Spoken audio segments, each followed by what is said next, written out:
দেখবেন যে সমস্ত ঘরের সকল সিদ্ধান্তের চূড়ান্ত রায় নারীরা দেয়, এই ঘরের অভাব, যন্ত্রণা, কীর্তন আর ফুরাবে না। কীর্তন বুঝেন? কীর্তনের কিন্তু আলাদা একটা অর্থ আছে, মানে হাঙ্গামা। কি এই হাঙ্গামা আর থামবে না, পরস্পরে ঘেনর থামবে না, কারণ এটা বাস্তবিকভাবে প্রমাণিত। পুরুষের শারীরিক গঠনই একরকম, নারীদের শারীরিক গঠনটাই আরেক রকম। আপনি কি মনে করেন একজন নারীর শরীর কখনো একটা পুরুষের মতো হবে? এটা কি সম্ভব?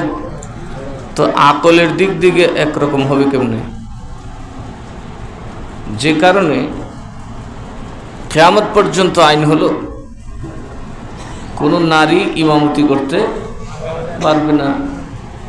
কারণ মহিলাদেরকে যদি ইমামতি দেওয়া হয় তো ইমাম ৩-৪ জন রাখতে হবে, আর ৩-৪ জনের যদি একসাথে নাপাকি শুরু হয়ে যায়, নসর হয়ে,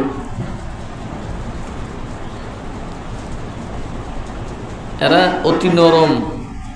পুরুষ কিন্তু এতটা নরম স্বভাবের না, কথা ঠিক না? একজন নারীকে যত তাড়াতাড়ি ভুলানো যায়, একজন পুরুষকে কি এত তাড়াতাড়ি ভুলানো যায়? যায় না। নানান দিক থেকে দেখা যায় নেতৃত্বের জন্য আল্লাহ পুরুষকে নির্বাচন করেছেন, এটা বাস্তব, এটা প্র্যাকটিক্যাল, এখানে কোনো যুক্তির প্রয়োজন নাই। নাহমাদুহু ওয়া নুসাল্লি আলা রাসূলিহিল কারীম, আম্মা বা'দ, ফাআউযু বিল্লাহি মিনাশ শাইতানির রাজীম। বিসমিল্লাহির রহমানির রহিম। ইন্নাল্লাহা ওয়া মালাইকাতাহু ইউসাল্লুনা আলান নবী ইয়া আইয়ুহাল্লাযীনা আমানু সাল্লু আলাইহি ওয়া সাল্লিমু তাসলিমা।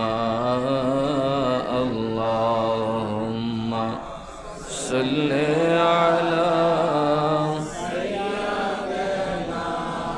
মাওলানা মুহাম্মদ ওয়া আলা আলি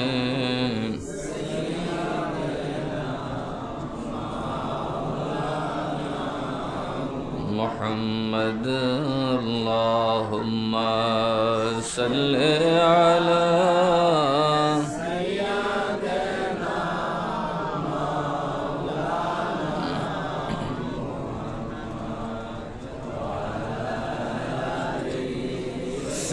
সাইয়্যিদিনা মাওলানা। দিবানিশি মনরে আমার আর দিও না যন্ত্রণা, দিবানিশি মনরে আমার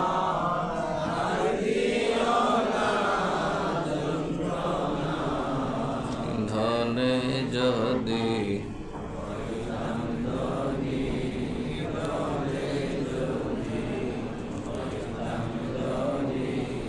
যাইতাম সোনার মদিনায়। আল্লাহুম্মা সাইয়্যিদিনা মাওলানা মুহাম্মদ ওয়া আলা আলি সাইয়্যিদিনা।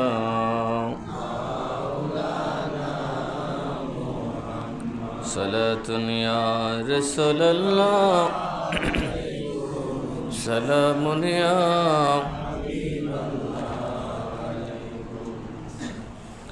আউযু বিল্লাহি মিনাশ শাইতানির রাজীম। বিসমিল্লাহির রহমানির রহিম। الرجال قوامون على النساء بما فضل الله بعضهم على بعض وبما أنفقوا من أموالهم فالصالحات قانتات حافظات للغيب بما حفظ الله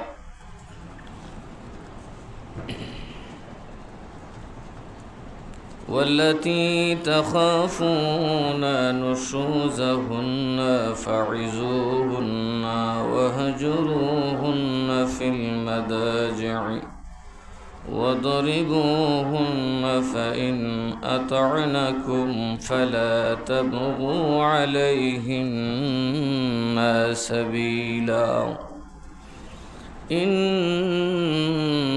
الله كان عليا كبيرا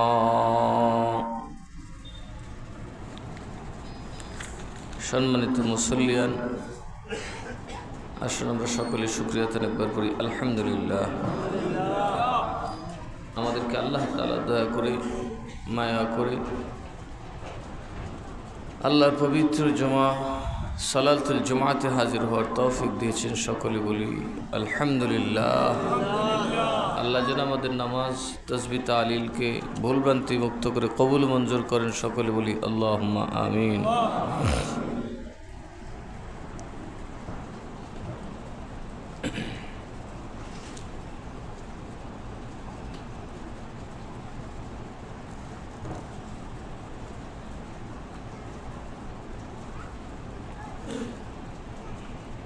বিসমিল্লাহির রহমানির রহিম। আর-রিজালু কাওয়ামুনা আলান নিসা। আল্লাহ বলেন, আমি নারীর উপরে পুরুষকে শাসক বানিয়েছি, নেতা বানিয়েছি। নারী চলবে পুরুষের দিক নির্দেশনায়। আমি নারীদের উপর কর্তা ব্যক্তি নিযুক্ত করেছি পুরুষকে। নারী কাজ করবে না, কাজ করবে পুরুষ। কারা?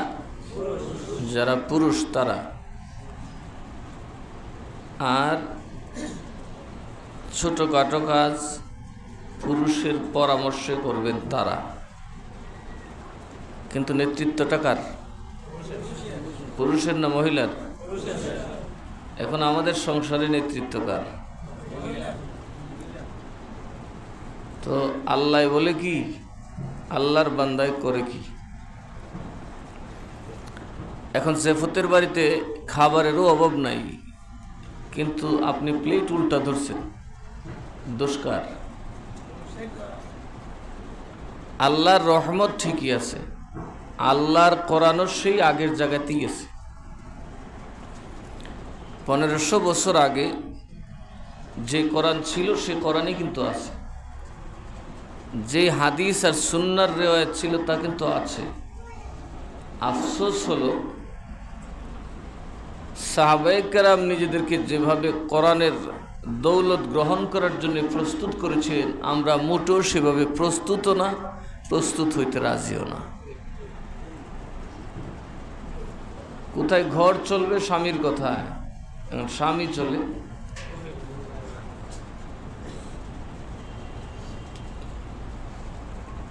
তো এই জন্য দেখবেন যে সমস্ত ঘরের সকল সিদ্ধান্তের চূড়ান্ত রায় নারীরা দেয়, এই ঘরের অভাব, যন্ত্রণা, কীর্তন আর ফুরাবে না। কীর্তন বুঝেন? কীর্তন, কীর্তনের কিন্তু আলাদা একটা অর্থ আছে, মানে হাঙ্গামা। কি এই হাঙ্গামা আর থামবে না, পরস্পরে ঘেনর ঘেনর থামবে না। কারণ এটা বাস্তবিকভাবে প্রমাণিত।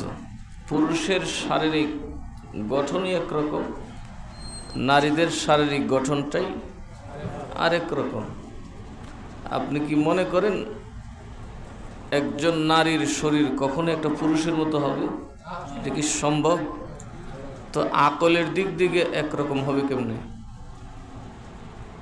যে কারণে কিয়ামত পর্যন্ত আইন হলো কোনো নারী ইমামতি করতে পারবে না। কারণ মহিলাদেরকে যদি ইমামতি দেওয়া হয় তো ইমাম ৩-৪ জন রাখতে হবে, আর ৩-৪ জনের যদি একসাথে নাপাকি শুরু হয়ে যায় নামাজ পড়ে হবে।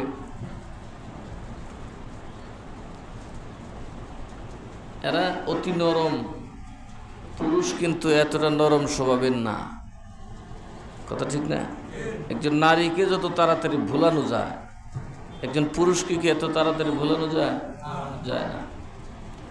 নানান দিক থেকে দেখা যায় নেতৃত্বের জন্য আল্লাহ পুরুষকে নির্বাচন করেছেন, এটা বাস্তব, এটা প্র্যাকটিক্যাল, এখানে কোনো যুক্তির প্রয়োজন নাই। অধিকার এক বিষয়, আর সৃষ্টিগতভাবেই সক্ষমতার বিষয় একটা আছে। এটা আপনাকে আমাকে বুঝতে হবে। বাঁশও মজবুত, লোহাও মজবুত, তো রডের জায়গায় বাঁশ কি চলবো?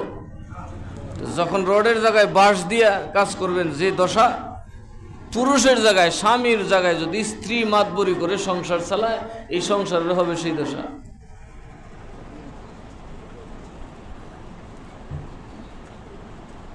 বর্তমান সময়ে যারা ধর্মে বিশ্বাস করে না, জঙ্গলি, এরা মূলত পুরুষরা ঘুমায়, নারীরা রোজগার করে না দেয়। এটা একটা প্রহসন। একটা দুর্বল মানুষ সে কাজ করবে আর সবল পুরুষ ঘরে বসে বসে খাবে, এটা এক ধরনের জুলুম। সুতরাং আমরা মুসলমান হিসেবে কথা মানতে হবে, আল্লাহ তাআলা পুরুষকে নারীর উপর নেতৃত্ব দিয়েছেন, পুরুষকে নারীর উপর কর্তা বানিয়েছেন। এজন্য সবসময় নিজের যোগ্যতাকে পরখ করবেন, চেষ্টা করবেন যেন আপনি নিজের সংসারকে ঠিক মতো চালাতে পারেন। আল্লাহ আমাদেরকে তৌফিক দান করুক।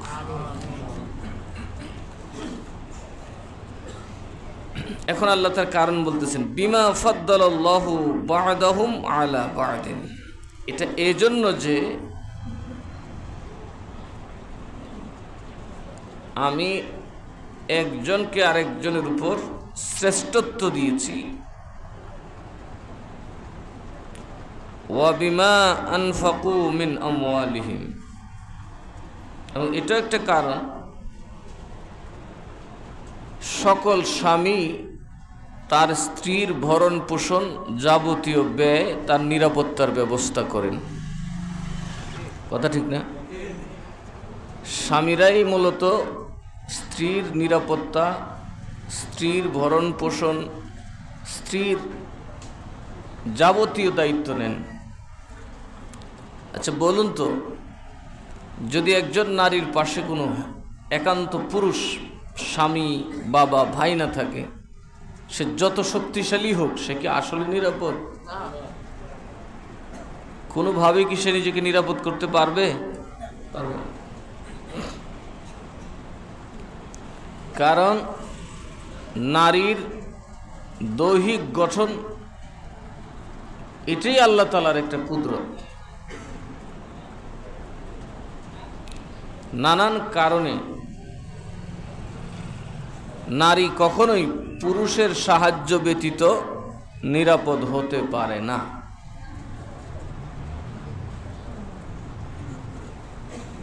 এজন্য আল্লাহ তাআলা পুরুষকে নারীর দায়িত্বে নিয়োজিত করেছেন, আর পুরুষও সেটা সাদরে গ্রহণ করে। কথা বলুন, ঠিক না? ঠিক। গরজমাইয়া কয়জন? গরজমাইয়া বেশি, তাও তো দেখেন মাঠে ঘাট থেকে রোজগার করে এনে খাওয়ায়। একজন মানুষকে লালন পালন করা, তার জীবনের যাবতীয় দায়িত্ব নেওয়া।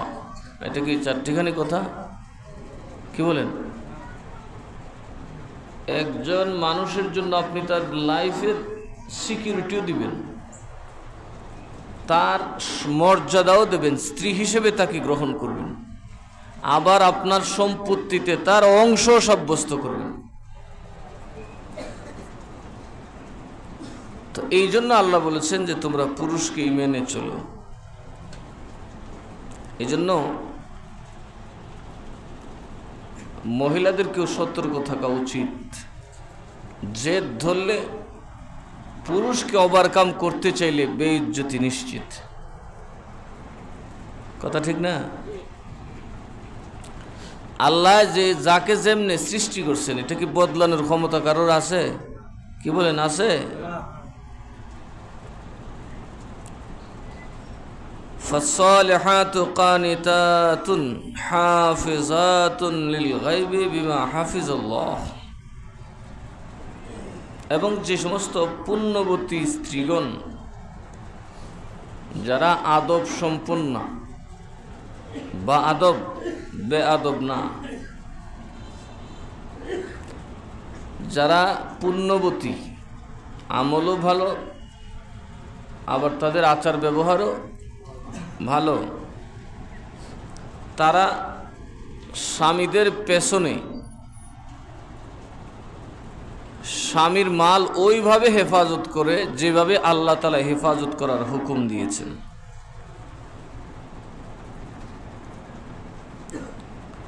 কিসের হুকুম দিয়েছেন?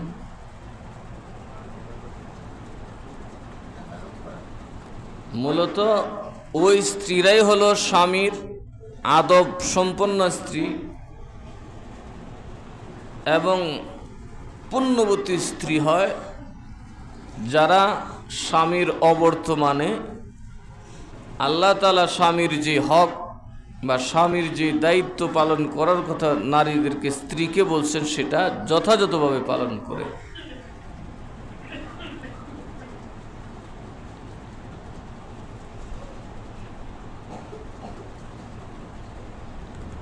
যেমন স্বামী বাহিরে চলে যায়, তার ঘরের নিরাপত্তা আছে, স্ত্রীর মনে চাইলেও সে ঘর থেকে বের হতে পারে না বা বের হয় না। কিন্তু আমাদের দেশে এরকম স্ত্রী আছে, স্বামী কই দিয়ে যাইবেও খালি তাকায় থাকে, খালি স্বামী বার হইছে এমনি দরজা লাগাইয়া ট ট করে ঘুরে। আছে না এরকম? এতে যে কোনো সময় স্বামীর সম্পদের নিরাপত্তা বিঘ্নিত হতে পারে। পর পুরুষের সাথে সদালাপ, আড্ডা মাস্তি করা স্বামীর অবর্তমানে, এটা হয়তো আমাদের দেশি যারা স্বামী আছেন তাদের জন্য না, বিদেশিদের জন্য মনে যায়। কি বলেন? হ্যাঁ, স্বামীর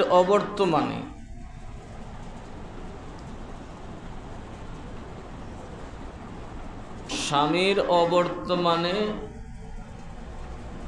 অযাচিত পুরুষদেরকে নিয়ে আড্ডা করা, গল্প গুজব করা, মোবাইলে টাঙ্কি মারা যায় বলেন আর কি। যেদিকেই আপনি যান সেটা হবে খেয়ানত। সেটা কি?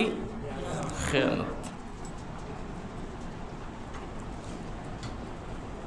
আর পরকীয়া তো মহাপাপের অন্তর্ভুক্ত। ওয়াল্লাতী তাখাফুনা, তবে যদি তোমরা তোমাদের স্ত্রীদের ব্যাপারে ভয় করো, নুশুজাহুন্না, অবাধ্যতার, তোমরা যদি আশঙ্কা করো অথবা তোমরা দেখো যে তোমাদের স্ত্রী অবাধ্যতার দিকে চলে যাচ্ছে, ফাইজুহুন্না, তবে তোমরা তাদেরকে বুঝাও, সুন্দর করে বুঝাও। ওয়াহজুরুহুন্না, প্রয়োজনে তাদের থেকে পৃথক হয়ে যাও, আলাদা বিছানা করে ফেলো, বিছানায় জায়গা না দিয়ে তাদেরকে কষ্ট দাও।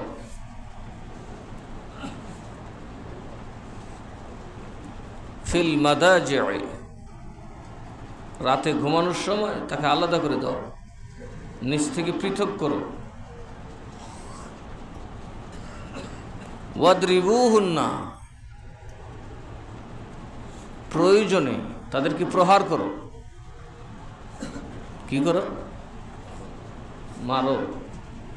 কি মারতেন? হ্যামার দিয়ে মারতেন। শাসনের জন্য যতটুকু, জুলুমের পর্যায়ে গেলে সেটা বৈধ হবে না। এখানে একটা কথা লক্ষণীয়, তুমি তোমার স্ত্রীকে শাসন করো, প্রয়োজনে হালকা আঘাত করো, তারপরেও তাকে তালাক দিও না। আল্লাহ কিন্তু তালাকের সুযোগ দেয় নাই। কথা কন ঠিক না বেঠি? তালাক দিস না, ফট করে ডিভোর্স লেটার পাঠিস না। শাসনের সর্বোচ্চ তুমি স্ত্রীকে করো, তাকে মাইরে হইলেও বুঝাও যে তুমি সংসার করো, তুমি অবাধ্য হয় না, খারাপ পথে যায়ও না। স্বামীর এই অধিকার আছে না নাই? আর এখন দেখা যায় বাদেম্মার বলে বড় বড় লাঠি লিয়ে মারতে যায়, মাথা মুতো ফাড়াইলা, লাত মার, এমন জায়গা আছে না এরকম? শক্ত আঘাত করে না। রসুল এটার কথা, এটার ব্যাখ্যা দিছেন, মারাটা কোন ধরনের হবে? এমন একটা লাঠি নিবা যেটার ভিতরে তুলা থাকবো, মারবা খুব জোরে, কিন্তু আঘাত লাগবে না। মহিলাদের নাকে, মুখে, চেহারার উপর আঘাত করা রসুল পাক সম্পূর্ণ নিষেধ করে দিয়েছেন। যাই হোক, নারীদেরকে ওই সমস্ত জায়গায় আঘাত করা, চেহারায়, বুকে, নিচ পেটে, কোনোভাবেই কোনো স্বামী নারীকে আঘাত করতে পারবেন না, স্ত্রীকে আঘাত করতে পারবেন না। আর এখন আঘাত করে সবার আগে নাকি মুখে, কথা কানাকে। কোরআন শরীফে আল্লাহ বলছে এটারও শর্ত আছে। হালকা পাতলা এই অঙ্গ ছাড়া অন্য কোথাও একটু আঘাত করে তাকে জোর করতে, এটা হলো এক ধরনের কথা যে আমি তোমাকে রাখতে চাই। শাসন করে হলেও স্ত্রীকে বোঝানোর চেষ্টা করো, তবুও এই সস্তা তালাক শব্দটা ব্যবহার করিও না। সংসার ভেঙে দিও না, যদ্দূর পারো সংসারটা ধরে রাখো, সর্বোচ্চ চেষ্টা করো। এখন কি আমাদের মধ্যে সেই চেষ্টা আছে? কি বলেন আছে? নাই। মেয়ে ছেলেদেরও নাই, ছেলেদেরও নেই, সবার কথা দে তালাক, দে ডিভোর্স। এরপরে দেখা যায় এক সময় সংসার তো থাকেই না, এই একটা বাদাম্মা কুত্তার মতো হতে হতে দৌড়ে। কাজে কোরআন থেকে শিখবেন, কোরআন থেকে বুঝবেন, সর্বোচ্চ চেষ্টা করবেন কোনোভাবেই যেন স্বামী স্ত্রীতে কোনো বিচ্ছেদ না আসে। ফাইন আতানাকুম ফালা তাবগু আলাইহিন্না সাবিলা, তো অতঃপর যদি তারা তোমাদের আনুগত্যে এসে যায়, তবে তাদের বিরুদ্ধে অতিরিক্ত তার কোনো পথ অন্বেষণ করো না। তার মানে যদি তোমার স্ত্রী তোমার বুঝে চলে আসে, কথায় চলে আসে, বাধ্য হয়ে যায়, তার উপর আর কোনো ব্যবস্থা নেওয়া যাবে না। তারা অত্যাচার করা যাবে না, নির্যাতন করা যাবে না, প্রতিশোধ পরায়ণ হওয়া যাবে না, তার সাথে স্বাভাবিক সম্পর্ক রাখতে হবে। ইন্নাল্লাহা কানা আলিয়ান কাবীরা, নিঃসন্দেহে নিশ্চয়ই আল্লাহ তাআলা মহান এবং শ্রেষ্ঠ, সর্বশ্রেষ্ঠ। ওয়া ইন খিফতুম শিকাকা বাইনিহিমা ফাবআসু হাকামান মিন আহলিহি ওয়া হাকামান মিন আহলিহা, তবে যদি তোমাদের মধ্যে বিবাদ স্পষ্ট হয়ে যায় বা বিবাদের আশঙ্কা হয়, ঝগড়া ফাসাদের আশঙ্কা হয়, ঝগড়া ফাসাদের যে মারামারি ওই রকম যদি ধারণা হয়, তাহলে তোমরা নিজেরা আর কথা বাড়িও না, এতে করে তোমরা আরও কলঙ্কের মধ্যে পড়বে। আছে না, স্বামীর হাতে স্ত্রী মারা যায়, অথবা স্ত্রীর হাতে স্বামী মারা যায়, দুটোই তো আছে না নাই? তো আল্লাহ তাআলা বলেন যে যদি ঝগড়ার আশঙ্কা দেখে ফেলো, তখন তোমরা নিবৃত্ত হয়ে যাও, আর সামনে না বেড়ে তোমরা মাঝখানে লোক প্রেরণ করো। নারীর পক্ষ থেকে একজন, পুরুষের পক্ষ থেকে একজনকে ডাকো, দুইজনকে ডেকে মাঝখানে দাঁড় করিয়ে দাও। ইন ইউরিদা ইসলাহান ইউওয়াফিকুল্লাহু বাইনাহুমা ইন্নাল্লাহা কানা আলিমান খবীরা, তারা উভয়ে যদি সমঝোতা করতে চায়, তবে আল্লাহ তাদের মধ্যে মিল করে দেবেন। আল্লাহ কি করে দেবেন? মিল করে দিবেন। আমি দেখছি অনেক সংসার একদম বহুবার স্বামী স্ত্রীতে ঝগড়া মারামারি হয়েছে, কিন্তু মানুষজন মাঝখানে গেছে, বারবার মিটিয়ে দিতে দিতে যারে বাচ্চা কাচ্চা আছে, এক পর্যায়ে দেখা যায় 4-5 বছর পরই সংসারটা একদম সুখের সংসার হয়ে গেছে। এরকম আছে না? কথা বলেন, আছে না নাই? তো কাজে আল্লাহ তাআলা তো জানেন আমাদের খাচ্ছত কি। আমরা যে সংসারের শুরুতেই সংসার বুঝবো না, এটা আল্লাহ জানেন। এখানে কিছু মিসআন্ডারস্ট্যান্ডিং হতে পারে, কিছু এদিক সেদিক হতে পারে। এই জন্য আল্লাহ বলেন তোমার সাংসারিক বিষয়, অন্তত স্বামী স্ত্রীর ব্যক্তিগত বিষয়টা যদি ঝগড়ায় বা ফাসাদে রূপ নেয়, তখন তোমরা ঝগড়া না করে উভয় পক্ষ থেকে কমপক্ষে একজন করে সালিশ নিযুক্ত করো। এই দুইজনে মিলে সালিশ করে যে রায় দেবে, তোমরা যদি মেনে নিতে পারো, আল্লাহ গ্যারান্টি দিয়েছেন আমি তোমাদেরকে শান্ত এবং সুখী থাকার তৌফিক দান করব। ইন্নাল্লাহা কানা আলিমান খাবিরা। মনে রাখবা তোমাদের সংসারের এই ফাসাদ আর এই যে দুইজনের সালিশ, এই ব্যাপারে আমি কিন্তু জ্ঞাত আছি। সুতরাং তোমরা যদি সালিশকে মানো এবং ধৈর্য ধারণ করো, আমি আল্লাহ তোমাদের সাথে থাকবো, আমি আল্লাহই তোমাদের শান্তির ব্যবস্থা করব। আর আল্লাহ যদি শান্তির ব্যবস্থা চান, তাহলে পাথরকে পানিতে রূপান্তরিত করতে পারেন। কথা ঠিক না? ঠিক। পাথর থেকে তিনি পানি বের করতে পারেন।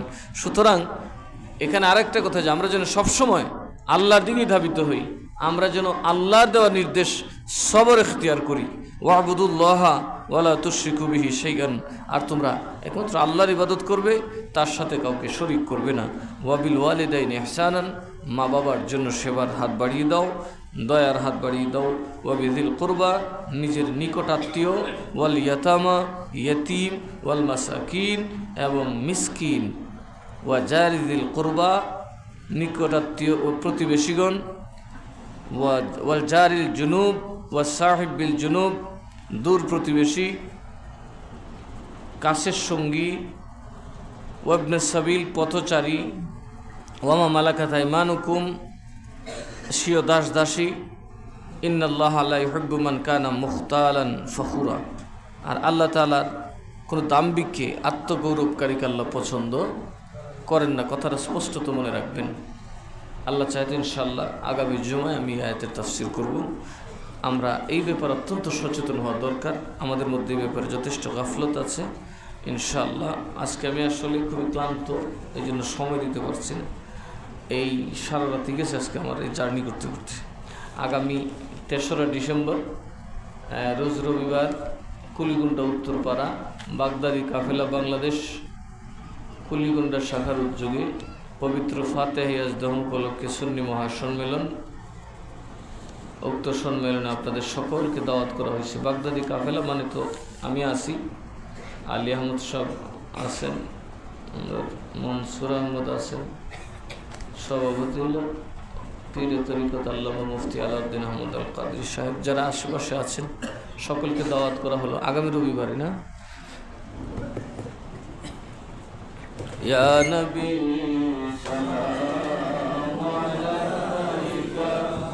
ইয়া রাসূল সালামু আলাইকা, ইয়া হাবিব সালামু আলাইকা, সালাওয়াতুল্লাহ হাবিবি সাইয়্যিদি ইয়া রাসূলুল্লাহ, আকা সাইয়্যিদি ইয়া হাবিবাল্লাহ, ওয়াসতা আলে নবী কা সদকায়ে খৈরুন নিসা কা, আর শহীদ کربلا کا غم نہ ہو روزے جزا کا، یا نبی سلام علیکہ، یا رسول سلام علیکہ، یا حبیب سلام